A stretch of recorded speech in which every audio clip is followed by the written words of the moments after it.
हिंदू धर्म में शादी से पहले कुंडली मिलान बेहद जरूरी माना जाता है। कई रिश्ते इसी के बाद पक्के होते हैं। कई जगह तो कुंडली न मिलने पर अच्छे रिश्ते को भी मना कर दिया जाता है।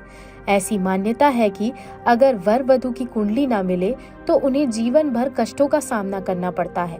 लेकिन आज के दौर में जब लव मैरिज का प्रचलन बढ़ रहा है और लोग अपनी इच्छा से अपना पार्टनर चुन रहे हैं, तो ऐसे में कुंडली ना मिलने के कारण कोई अपना पार्टनर को खोना नहीं चाहता। ऐसे में कुछ उपाय जिनको करने से ये समस्या का हल होता है।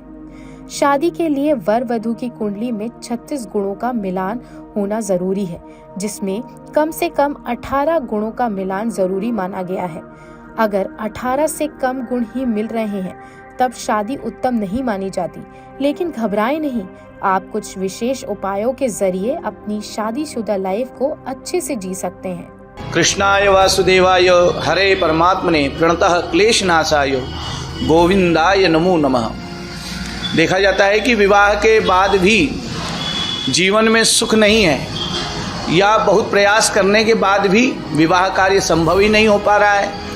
ऐसे में व्यक्ति को भगवान शिव पार्वती का पूजन करना चाहिए, लक्ष्मी नारायण का पूजन करना चाहिए और 16 सोमवार का व्रत करना चाहिए, मंगला गौरी का व्रत करना चाहिए।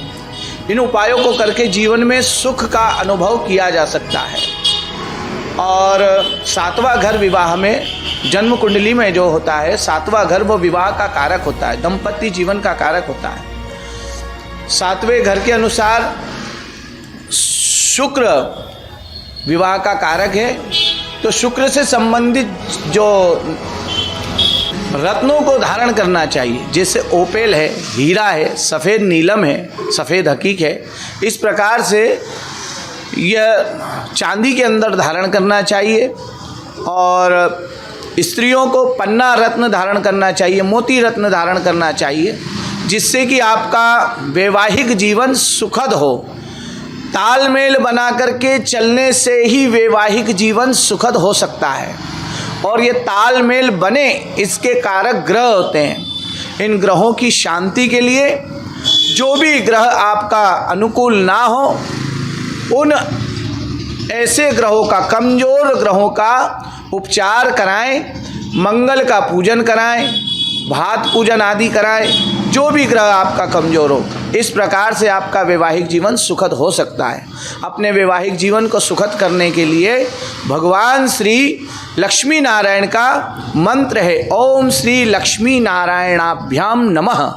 इस मंत्र का जाप करें, जिससे आपके वैवाहिक जीवन में सुख, शांति एवं सफलता प्राप्त होगी। जय। कुंडली के हिसाब से पंचांग के अनुसार 36 गुणों का मिलान किया जाता है। 36 में से कम 18 गुणों का मिलान होना चाहिए। लेकिन जिनका विवाह हो गया हो और कुंडली मिलान नहीं हो पाई हो, गुण मिलान नहीं हो पाए हों, लेकिन अब वैवाहिक जीवन तो आगे अच्छे से चलाना ही है, इसलिए हमें यह चाहिए कि अब जो गुण मिल गए हैं उसके अनुसार हमें लक्ष्मी नारायण का पूजन करना ही सर्वश्रेष्ठ है। लोकल 18 उज्जैन से शुभम मरमट की रिपोर्ट। इस वीडियो में दी गई जानकारी पंडित के अनुसार है। लोकल 18 उसकी पुष्टि नहीं करता है।